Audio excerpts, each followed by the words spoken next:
নমস্কার, গৌরী আফটার 60 চ্যানেলে তোমাদের সকলকে স্বাগত।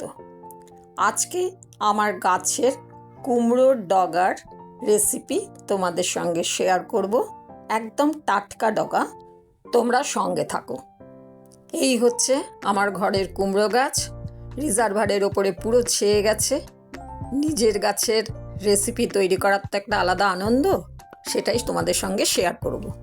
আজ করব আমার গাছের কুমড়োর ডগার রেসিপি। দেখো, একদম শুধু ডগাগুলো নিয়ে এসেছি আমার এই গাছের থেকে তুলে। এই কুমড়োর ডগার রেসিপি তোমাদের সঙ্গে আজকে শেয়ার করব।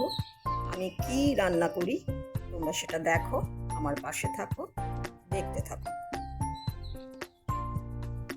প্রথমেই দেখো, এই কুমড়োর ডগাগুলোর এই যে আকর্ষগুলো, মানে যেগুলো ধরে ধরে ওরা গাছে লতিয়ে যায়, সেইগুলোকে আমি কাঁচি দিয়ে কেটে নিচ্ছি। প্রত্যেকটা ডগারই এই যে আকর্ষগুলো, এগুলোকে আমি কাঁচি দিয়ে কাটছি। সেইভাবে এগুলোকে কেটে নিচ্ছি। এগুলো যেহেতু মাটিতে হয়নি, যার জন্য মানে মাটির কোনো অংশ কিন্তু এতে লেগে নেই। তবে হ্যাঁ, খুব ভালো করে কিন্তু ধুয়ে নিতে হবে, যতই এটা রিজার্ভারের ওপরে হোক না কেন। কেননা বাইরের জিনিসের ডাস্ট বা অন্য কোনো মানে জীবাণু তো থাকতেই পারে, তাই নুন জলে কিন্তু আমি খুব ভালো করে ধুয়ে নিয়েছি। এইভাবে প্রত্যেকটারই কেটে নিচ্ছি এইভাবে। আর শুধু ডগাগুলোকে, পাতা শুদ্ধ যেটুকুনি আছে ওপরের কচি পাতা, সেগুলো রাখছি। পুরো এই যে আকর্ষগুলো, এগুলো ফেলে দিলাম।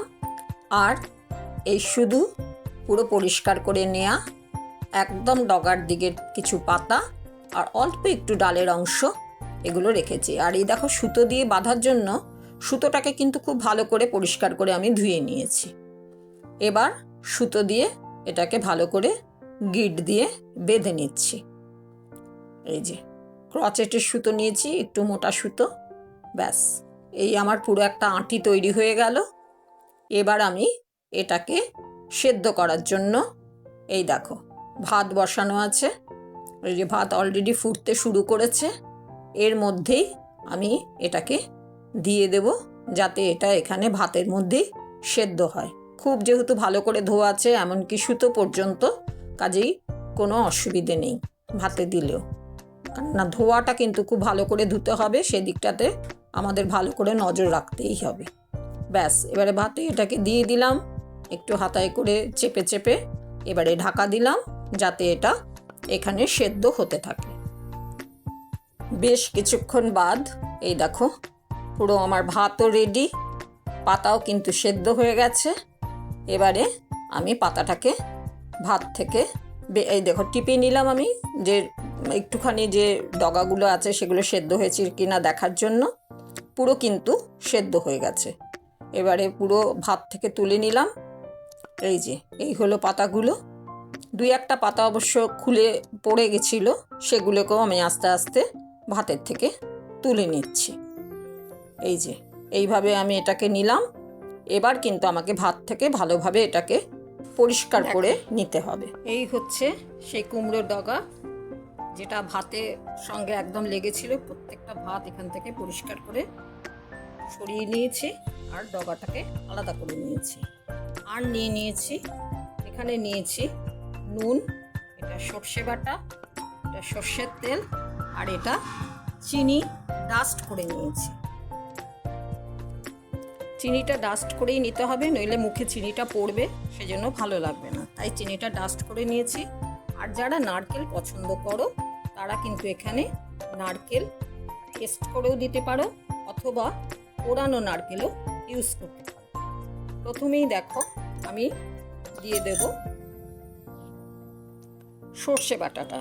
সর্ষে বাটাটা কিন্তু দুটো কাঁচা লঙ্কা আর সামান্য নুন দিয়ে আমি বেটেছি। কেননা সর্ষেটা আমি এর আগের ভিডিওতেও বলেছি যে সর্ষেটা যদি শুধু বাটা হয় তাহলে তেতো হওয়ার একটা চান্স থাকে। সেই জন্য সর্ষে বাটা সবসময় একটু নুন অথবা কাঁচা লঙ্কা দিয়ে বাটলে পরে তেতো ভাবটা হবে না। সর্ষে বাটাটা দিয়ে দিলাম। এবার দিয়ে দিচ্ছি একটু নুন, দিয়ে দিলাম নুন। এরপর দিয়ে দিলাম এই চিনির ডাস্টটা দিয়ে দিলাম, চিনির ডাস্ট। এরপর দিয়ে দিলাম সর্ষের তেল।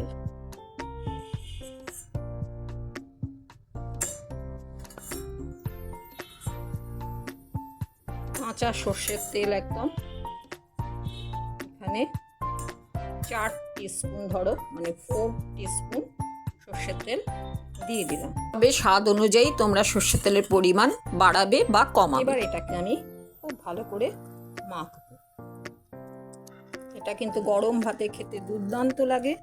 নারকেল করলে তো কথাই নেই, নারকেল ছাড়াও কিন্তু ভীষণ ভালো হবে। এটা আমি মাখি, তারপর তোমাদের সঙ্গে আমি ফাইনাল লুকটা শেয়ার করব। এটা মেখে নিয়ে তোমাদের সঙ্গে ফাইনাল লুক শেয়ার করছি। গরম ভাতে খেতে কিন্তু এটা দুর্দান্ত লাগে। কুমড়োর ডগার রেসিপি একদম রেডি টু সার্ভ। তোমাদের কার কেমন লাগলো আমাকে কমেন্ট করে জানিও, আর লাইক, কমেন্ট, সাবস্ক্রাইব করে আমার পাশে থেকো। সকলে খুব ভালো থেকো। আর এটা কিন্তু গরম ভাতে একদম প্রথম পাতে ভীষণ ভালো লাগে খেতে। তোমরা করে দেখো। সকলকে আমার অনেক শুভকামনা জানিয়ে আজ এখানেই শেষ করছি। নমস্কার এবং ধন্যবাদ জানাই তোমাদের সকলকে।